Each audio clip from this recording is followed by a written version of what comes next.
রনির পরিবার ব্যাগপত্র নিয়ে হালি শহরে এসেছে।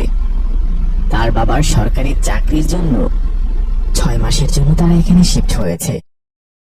রনির পরিবারকে থাকার জন্য দেয়া হয়েছে শহরের 998 নম্বর বাড়িটা।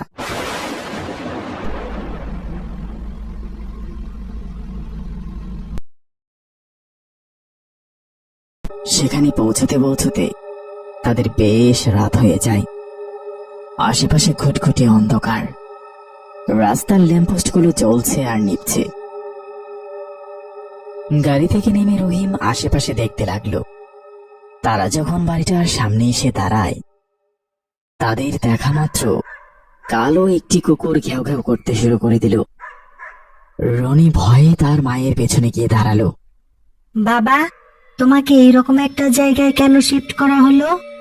তুমি তো জানো বাবা, তোমার বাবা একজন সিভিল ইঞ্জিনিয়ার। এই শহরের নতুন কিছু প্রজেক্টের জন্য আমাকে এখানে পাঠানো হয়েছে। কিন্তু তোমার এই কাজ কি 6 মাসের মধ্যে আদৌ শেষ হবে? আমি সব পর্যবেক্ষণ করে ডিজাইন করে দিয়ে যাব, এরপর অন্য ইঞ্জিনিয়াররা বাকিটা দেখবে।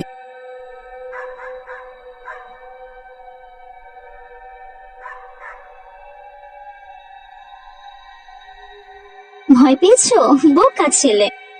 মা, জায়গাটা অনেক ভুতুড়ে, আমার অনেক ভয় লাগছে মা। কোনো ভয় নেই, আর এটাই হচ্ছে আমাদের আগামী 6 মাসের জন্য বাড়ি।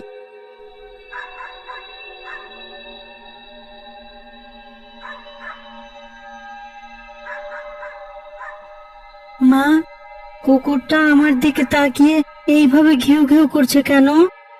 আমরা এখানে নতুন এসেছি তো, কুকুর অপরিচিত কাউকে দেখলে এমন ঘেউ ঘেউ করে। তুমি এসব নিয়ে ভেবো না। তারা বাড়ির ভেতরে প্রবেশ করল। রনি তার রুমের ভেতরে গিয়ে রুমটা ভালোভাবে দেখতে লাগলো। সে তার জানালার পর্দাটা সরিয়ে দেয়। রনি দেখতে পায় বেশ কিছুটা দূরে একটি পুরনো ভগ্নপ্রায় বাড়ি দেখা যাচ্ছে। রনি এক দৃষ্টিতে মন্ত্রমুগ্ধের মতো সেই বাড়িটির দিকে তাকিয়ে আছে। কি করছো রনি? হ্যাঁ মা, আমি এই আশপাশটা দেখছিলাম। অনেক রাত হয়ে গেছে রনি, এখন শুয়ে পড়ো, কাল সকালে উঠে সব দেখো। মা দেখো, ওই যে বাড়িটা, কেমন অদ্ভুত না দেখতে? হ্যাঁ, ওটা 999 নম্বর বাড়ি, এই শহরের লাস্ট বাড়ি। কিন্তু শুনেছি অনেক বছর ধরে বাড়িটায় কেউ থাকে না। কেন মা, কেন কেউ থাকে না?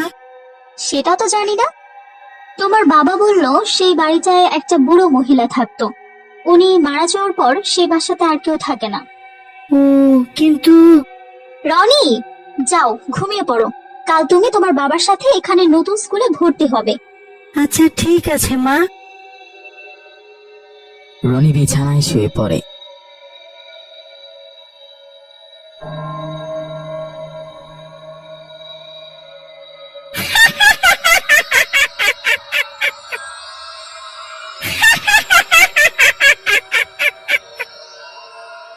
রনি ক্লাস শেষ করে তার বন্ধু শিলার সাথে বাড়ির দিকে রওনা হয়। তোর নতুন শহর কেমন লেগেছে? আমার তো বেশ ভালো লাগছে। তোদের বাড়ির সামনে 999 বাড়িটা যে একটা ভুতুড়ে বাড়ি, জানিস? মানে কি, ওইখানে কি ভূত থাকে? আমি আমার দাদার কাছে শুনেছি যে ওই বাড়িতে একটা বুড়ি থাকতো, যে মানুষের উপর কালো জাদু করত, আর মরার পর সে একটা পিশাচিনিতে পরিণত হয়েছে। ধুর, কি যে বলিস, মানুষ কি ওই পিশাচিনীকে দেখেছে? দেখেনি কেউ, কিন্তু সবাই সেটাই আন্দাজ করে, কারণ বুড়ি মারা যাওয়ার পর মানুষজন নিখোঁজ হতে শুরু করে, আর তাদের লাশের অর্ধাংশ পুলিশ ওই বাড়ি থেকে উদ্ধার করেছে। কি বলছিস তুই? হ্যাঁ, তাই বলি কি, তোর বাবা মাকে বল ওই বাড়ি ছেড়ে অন্য বাড়িতে উঠতে। কিন্তু মা বাবা এসব তো একদমই বিশ্বাস করবে না, আমি জানি। আচ্ছা, তুই ভাবিস না এত, আমি আমার বাসায় চলে এসেছি, তুই তোর বাড়ি যা। বাই। আচ্ছা বাই, সি ইউ সুন। শিলা বাসায় চলে যায়। রনি চিন্তিত মনে তার বাসার দিকে এগোতে থাকে। সে তার বাসায় পৌঁছানোর আগে 999 নম্বর বাড়িটার দিকে কিছুক্ষণ তাকিয়ে থাকে। এরপর নিজের বাসায় ঢুকে যায়।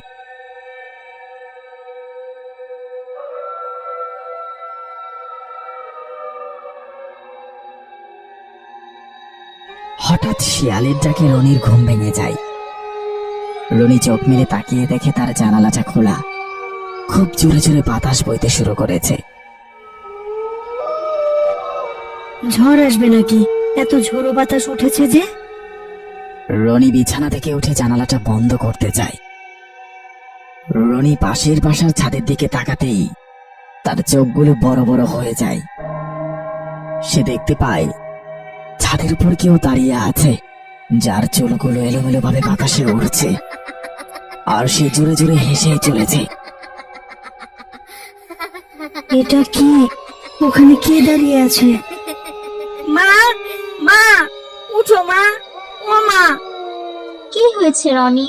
এত রাতে কেন ডাকছো? মা, মা, পিশাচিনি মা।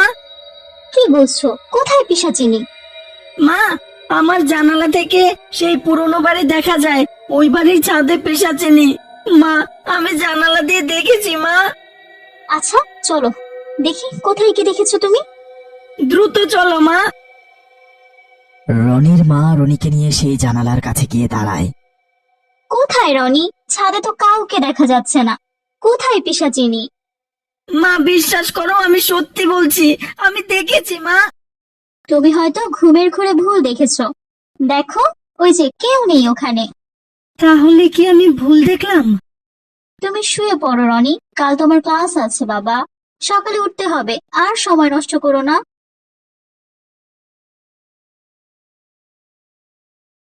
আর শোনো, তুমি যেহেতু ভয় পাও তাই জানালার পর্দা সরাবে না, ঠিক আছে? ঠিক আছে মা। মাঝরাতে রনির ঘুম ভেঙে যায়। রনি দেখতে পায় জানালার পর্দায় একটি বিশাল ছায়া পড়েছে। জানালার সামনে কি এমন হাঁটাহাঁটি করছে? কি হয়েছে রনি? মা, দেখো ছায়া, জানালার পাশে ছায়া। কই ছায়া? কই? মা, বিশ্বাস করো, এইখানেই ছিল ছায়াটা, আর বারবার পায়চারি করছিল। দেখো রনি, রোজ রোজ এসব ভালো লাগছে না। তুমি অকারণে ভয় পাচ্ছো। কিন্তু শিলা তো বলেছে ওই বাড়িতে একটা পিশাচিনি থাকে। ও, তাহলে এই ব্যাপার। তোমার ফ্রেন্ড তোমাকে ভয় দেখানোর জন্য মিথ্যা কথা বলেছে। আর এটাও হতে পারে তোমার কোনো বন্ধু তোমার সাথে মজা করার জন্য এসব করছে। ও আচ্ছা, এটাই হবে হয়তো। নয়তো শিলা আমাকে এইরকম গল্প কেন বলবে? এবার তুমি শুয়ে পড়ো, তোমার বাবার জ্বর এসেছে, তার শরীরটা ভালো নেই। তুমি এভাবে রোজ রোজ তাকে ডাকলে তার ঘুম ভেঙে যায়। তুমি কোনো ভয় পেও না রনি, আমরা তো পাশের রুমেই আছি। ঠিক আছে মা, তুমি যাও, আমি ঘুমিয়ে পড়ছি। ঠিক আছে বাবা। মাঝরাতে রনির ঘুম ভেঙে যায়। রনি দেখতে পায় জানালার পর্দায় একটি বিশাল ছায়া পড়েছে। জানালার সামনে কি এমন হাঁটাহাঁটি করছে? আমাকে ভয় দেখানো না? আমি আর ভয় পাবো না। দেখাচ্ছি মজা। সে এবার সাহস নিয়ে জানালার পর্দাটা খুলল, কিন্তু কাউকেই দেখতে পেল না। কেউই তো নেই। রনি হঠাৎ লক্ষ্য করল তার পেছনে কিছু চুল উড়ছে। সে পেছনে ঘুরতেই দেখতে পেল পিশাচিনীর বিভৎস চেহারা। পিশাচিনীটি শূন্যে ভাসছে। এই ভয়ঙ্কর দৃশ্য দেখা মাত্র রনি অজ্ঞান হয়ে যায়।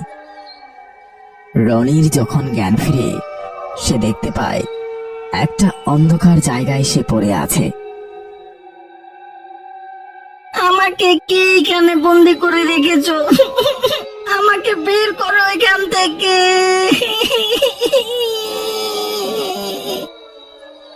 রনি অনেক চেষ্টা করে সেই রুমটা থেকে বেরোনোর জন্য, কিন্তু কিছুতেই সেখান থেকে বেরোতে পারছিল না।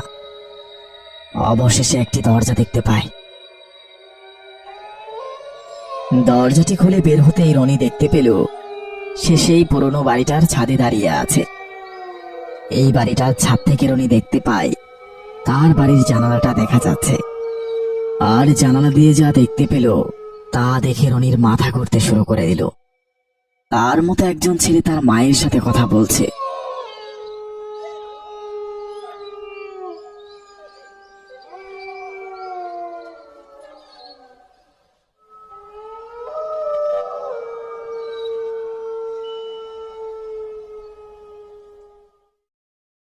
তুমি রাতের খাবার খেতে এসো, তোমার বাবা বসে আছে। আমি খাবো না মা, আমার খেতে ইচ্ছা করছে না। তোমার বাবা খাবার টেবিলে তোমার জন্য অপেক্ষা করছে। আমাকে বিরক্ত করো না, বললাম তো আমার খেতে ইচ্ছা করছে না এখন। এভাবে রেগে যাচ্ছ কেন তুমি রনি? কি হয়েছে? তুমি এখন যাও আমার রুম থেকে, আমি ঘুমাবো। বাবা রনি, কি হয়েছে তোমার? তোমার শরীরটা কি খারাপ? খাবার খাচ্ছ না? কি হয়েছে বাবা? কথা বলছো না কেন? বেশি খারাপ লাগছে? ডক্টর কল করব? আমি কি বলেছি আমার জন্য ডাক্তার ডাকতে? আমাকে আমার মতো থাকতে দাও। এটা আমার রনি হতেই পারে না। 2 দিনে আমার ছেলেটা এতটা বদলে যাবে, কিভাবে সম্ভব? রনি ওঠো, তোমার স্কুলে যাওয়ার সময় হয়েছে। আমি কোথাও যেতে পারবো না। এই 6 মাসের জন্য স্কুলে যাওয়ার কি আছে? তুমি এভাবে জোরে কথা বলছো কেন আমার সাথে? কারণ তোমাকে আমার ভালো লাগছে না। তুমি আমাকে নিজের মতো থাকতে দাও। রনির হঠাৎ কি হয়ে গেল? কাল রাত থেকে এমন অদ্ভুত ব্যবহার কেন করছে? কি হলো, এখনো দাঁড়িয়ে আছো কেন? যাও তুমি মা।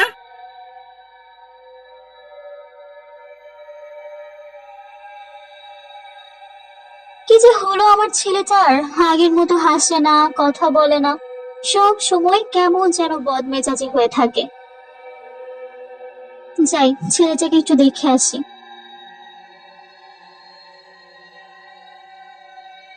রনির মা রনির রুমে ঢুকে তাকে বিছানায় দেখতে পায় না।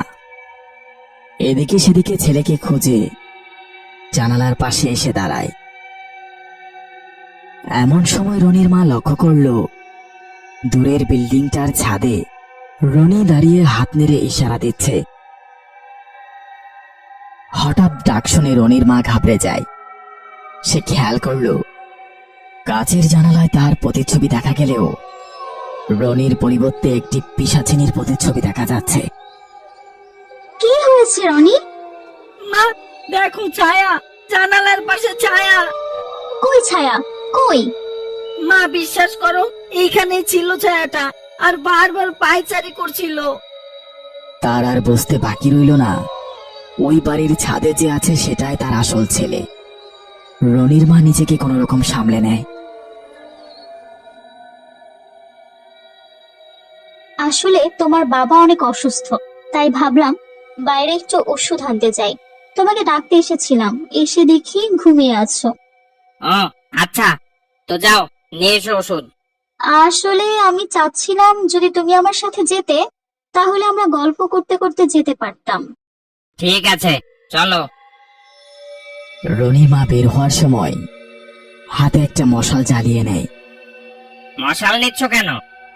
এখন মধ্যরাত, কি খুচখুচে অন্ধকার, তাই। মোবাইলে টর্চ জ্বালিয়ে নিলেই তো হতো। শুনলাম কাল সারাদিন এখানে বিদ্যুৎ থাকবে না, তাই ফোনে চার্জ দিয়ে এসেছি। অকারণে চার্জ নষ্ট করে কি লাভ?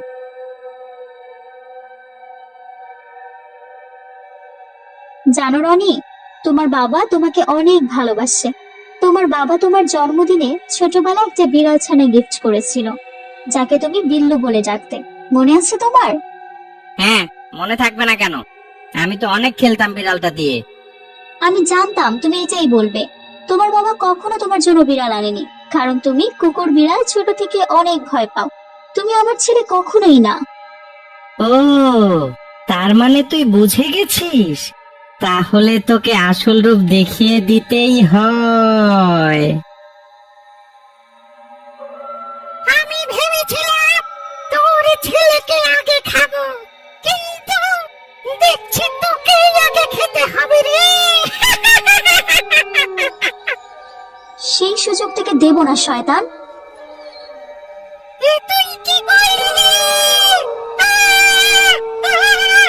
আমি জ্বলে পুড়ে শেষ হয়ে গেলাম রে।